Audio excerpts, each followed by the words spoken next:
नमस्कार, Haribhoomi news bulletin में आपका स्वागत है। आइए अब नजर डालते हैं आज के प्रमुख हेडलाइंस पर। लोन और ईएमआई पर राहत बरकरार, आरबीआई ने नहीं बदली ब्याज दरें, 5.25% पर स्थिर रेपो रेट। परीक्षा पे चर्चा, पीएम मोदी ने छात्रों को दिया स्वदेशी का मंत्र, बोले मां की बीमारी से बचें और खुद पर भरोसा रखें। संसद में घमासान, नारेबाजी के बीच लोकसभा सोमवार तक स्थगित। नवनीत बिट्टू और राहुल गांधी के बीच जुबानी जंग तेज। शहबाज शरीफ ने फिर अलापा कश्मीर राग, मुजफ्फराबाद में दी धमकी, बोले कश्मीर पाकिस्तान का हिस्सा बनेगा। ईरान में गहराया संकट, अमेरिका ने अपने नागरिकों को देश छोड़ने का दिया अल्टीमेटम। बांग्लादेश में शेख हसीना की पार्टी अवामी लीग पर बैन, खालिदा जिया की बीएनपी और 11 दलीय गठबंधन में महामुकाबला। अब खबरें विस्तार से। देश के मध्यम वर्ग और कर्जदारों के लिए राहत भरी खबर है। भारतीय रिजर्व बैंक के गवर्नर संजय मल्होत्रा ने 6 फरवरी को मॉनेटरिंग पॉलिसी कमेटी के फैसलों का ऐलान कर रेपो रेट को 5.25% तक बरकरार रखा है। इसका सीधा मतलब ये है कि फिलहाल आपके होम लोन, कार लोन या पर्सनल लोन की ईएमआई में कोई बढ़ोतरी नहीं होगी। गौरतलब है कि साल 2025 में आरबीआई ने 4 अलग अलग चरणों में रेपो रेट में कुल 1.25% की बड़ी कटौती कर ग्राहकों को बड़ी राहत दी थी। ब्याज दरों के अलावा आरबीआई गवर्नर ने डिजिटल सुरक्षा को लेकर एक क्रांतिकारी कदम उठाया है। अब धोखाधड़ी का शिकार होने वाले ग्राहकों को 25,000 रुपए तक का मुआवजा देने के लिए नया फ्रेमवर्क तैयार किया जा रहा है।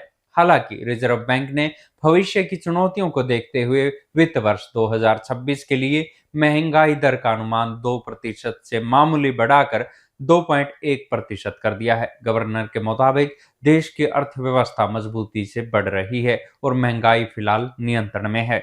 प्रधानमंत्री नरेंद्र मोदी ने आज परीक्षा पे चर्चा के 9वें संस्करण के जरिए देश के भविष्य यानी छात्रों के साथ सीधा संवाद किया।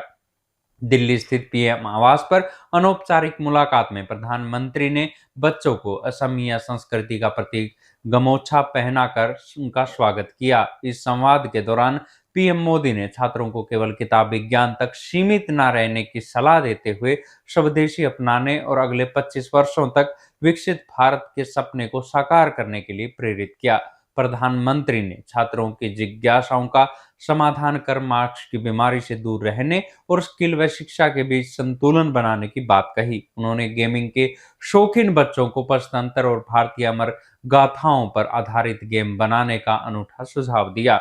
2018 से शुरू हुआ यह अभियान अब एक नए वैश्विक जन आंदोलन में तब्दील हो चुका है, जिसका पिछला संस्करण गिनीज वर्ल्ड रिकॉर्ड में दर्ज हुआ था। संसद के बजट सत्र में सत्ता पक्ष और विपक्ष के बीच गतिरोध थमने का नाम नहीं ले रहा। शुक्रवार को भारी हंगामे और नारेबाजी के चलते लोकसभा की कार्रवाई 2 बार के व्यवधान के बाद सोमवार और 9 फरवरी तक के लिए स्थगित कर दी गई है। सदन में विपक्षी सांसदों ने तानाशाही नहीं चलेगी के नारे लगाए और भारत अमेरिका व्यापार समझौते को ट्रेड डील बताते हुए विरोध प्रदर्शन किया। इस बीच केंद्रीय मंत्री नवनीत सिंह बिट्टू और राहुल गांधी के बीच व्यक्तिगत बयानों का दौर भी चरम पर पहुंच रहा है। बिट्टू ने राहुल गांधी पर तंज कसते हुए उन्हें पीएम की पाठशाला में जाने की सलाह दी ताकि वे जीवन में कामयाब हो सकें। सदन के भीतर माहौल तब और गर्मा गया जब भाजपा सांसदों ने राहुल गांधी द्वारा बिट्टू को गद्दार कहे जाने पर माफी मांगने की मांग की। दूसरी ओर कांग्रेस और विपक्षी दलों ने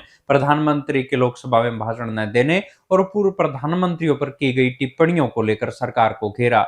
जहां राज्यसभा में प्राइवेट मेंबर बिलों पर चर्चा जारी रही, वहीं लोकसभा में 2004 के बाद पहली बार राष्ट्रपति के अभिभाषण पर धन्यवाद प्रस्ताव बिना प्रधानमंत्री के संबोधन के पास होना ऐतिहासिक चर्चा का विषय बना हुआ है। आर्थिक तंगी और आंतरिक अस्थिरता से जूझ रहे पाकिस्तान के प्रधानमंत्री शहबाज शरीफ ने एक बार फिर कश्मीर को लेकर भड़काऊ बयानबाजी की है। मुजफ्फराबाद में शहबाज ने कहा कि कश्मीर पाकिस्तान का हिस्सा बनेगा क्योंकि ये पाकिस्तान की लाइफलाइन है। कश्मीर एकजुटता दिवस के बहाने शहबाज ने न केवल यूएन प्रस्तावों पर राग अलापा बल्कि कश्मीर मुद्दे की तुलना फिलिस्तीन से कर अंतर्राष्ट्रीय सहानुभूति बटोरने की कोशिश की। दिलचस्प बात यह है कि शहबाज शरीफ ने 2025 में हुए सैन्य संघर्ष का जिक्र कर अपनी काल्पनिक जीत के दावे किए, जबकि हकीकत में भारत ने ऑपरेशन सिंदूर के जरिए पाकिस्तान के 9 आतंकी ठिकानों को तबाह कर दिया था। भारत ने शहबाज के इन दावों को सिरे से खारिज करते हुए स्पष्ट कर दिया है कि जम्मू कश्मीर और लद्दाख भारत का अभिन्न हिस्सा थे और हमेशा रहेंगे। पाकिस्तान की यह बयानबाजी उसके गिरते राजनीतिक ग्राफ और जनता का ध्यान भटकाने की एक पुरानी कोशिश मानी जा रही है। ईरान में बढ़ती आंतरिक अशांति और सुरक्षा के गिरते स्तर के बीच अमेरिका ने अपने नागरिकों के लिए बेहद सख्त चेतावनी जारी की है। तेहरान स्थित वर्चुअल अमेरिकी दूतावास ने नागरिकों से तुरंत देश छोड़ने को कहा है और स्पष्ट किया है कि वे सरकार की मदद का इंतजार किए बिना अपने निकलने का इंतजाम खुद करें। सुरक्षा व्यवस्था ठप होने, इंटरनेट ब्लैकआउट और उड़ानों के रद्द होने के कारण वहां हालात बेकाबू हो गए हैं। विशेष रूप से दोहरी नागरिकता वाले नागरिकों को गिरफ्तारी और लंबी हिरासत का खतरा बताया गया है। एक तरफ जहां तनाव चरम पर है, वहीं दूसरी ओर ओमान की राजधानी मस्कट में आज करीब 9 महीने बाद अमेरिका और ईरान के बीच औपचारिक परमाणु वार्ता शुरू हो रही है। इस बैठक पर पूरी दुनिया की नजरें टिकी है, क्योंकि व्हाइट हाउस ने पहले ही चेतावनी दी है कि यदि कूटनीति विफल रही तो राष्ट्रपति डोनाल्ड ट्रंप ईरान की परमाणु क्षमता को जीरो करने के लिए सैन्य ताकत का इस्तेमाल करने से भी पीछे नहीं हटेंगे। खाड़ी क्षेत्र में अमेरिकी परमाणु विमान वाहक यूएसएस इब्राहिम लिंकन की तैनाती ने भी इस चेतावनी को और गंभीर बना दिया है।